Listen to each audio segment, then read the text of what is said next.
If you're wondering if economists are debating Donald Trump's disastrous tariffs policy, then let me clear things up for you. They're not. The only one trying to promote the idea that there's two sides to the tariff story is faux news. Need I say more? The only thing economists are debating is what the bottom is in this near free fall of the economy that Donald Trump has caused. If you want to really hear what economists are saying, rather than the panel discussion shouting matches, then listen to what Henry Kerr, the economics editor of The Economist, has to say. And no, that wasn't a slip-up. The Economist is a premier weekly publication founded in Scotland in 1843. And here's the irony of it. The Economist was founded by Scottish economist James Wilson, who created the publication to advocate against the British Corn Laws, a system of, wait for it, import tariffs. So The Economist, much like the Republican Party used to be, is a staunch free trade supporter. And now that the Corn Laws have been repealed, The Economist has long since made its focus political economy, reporting out on the complex relationship between politics, culture, and the economy.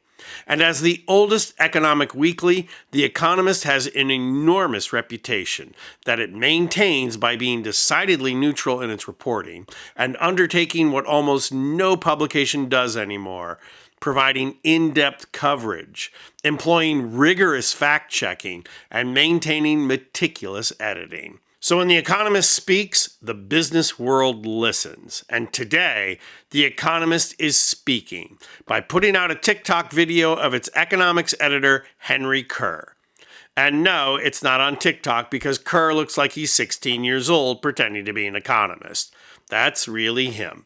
You would be amazed how youthful one ends up looking when you live in a place like Scotland, where the sun comes out 3 days a year, the Scotch is single malt, and the haggis has no artificial ingredients. I mean, if you want a glimpse of what real civilization is like, watch Shetland. So the real reason The Economist had Kerr put this on TikTok is to explain how stupid Trump is to the rest of the world. I'm going to show Kerr's takedown in a couple of clips, so stay to the end, because the conclusion is quintessentially British Isles. Here's the first thing Kerr had to say. President Trump's tariffs are one of the most harmful and unnecessary mistakes of the modern era. They rip us off. It's so sad to see. Almost everything Donald Trump has said about the history, economics, and technicalities of trade is delusional. Okay, wow, so much for that British Isles reserve. Kerr is taking Trump to the woodshed. Here's why. The president says his reciprocal tariffs are justified by other countries' barriers to America's goods. Currently, America imports more goods than it exports overall, and especially from countries such as China and Vietnam. To counteract this, he is setting tariffs to try to balance trade with every country. The formula boils down to this. Divide the trade deficit in goods with a country by their total goods exports to America, and then halve it to get the tariff. Yeah, okay, I should have warned you that there would be some math, and that's why Trump's policy is a disaster. It's being pushed by a petulant child who does not understand math. But Kerr continues. European Union as an example. America's goods deficit with the EU was $236 billion in 2024. You divide that by the EU's goods exports to the US, which was $606 billion. The result is 39%, which his team has roughly halved to get the tariff of 20%. But this approach is flawed because trade deficits don't tell you much about barriers to trade. Take Brazil.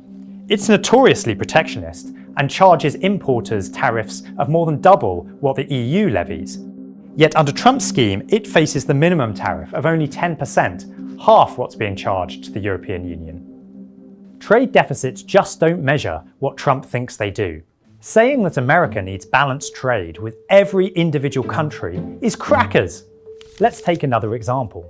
Trump is levying an astonishing 37% reciprocal tariff on the small economy of Botswana, from which America buys about 4 times as much in goods as it sells. But what America buys from Botswana is mainly diamonds, because it has hardly any of its own.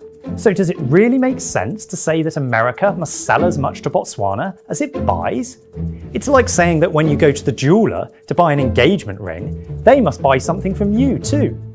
Okay, now that we know that this policy is utterly ridiculous in its economics, Kerr talks about what the real implications are going to be for the economy. And this is what you are not going to hear elsewhere.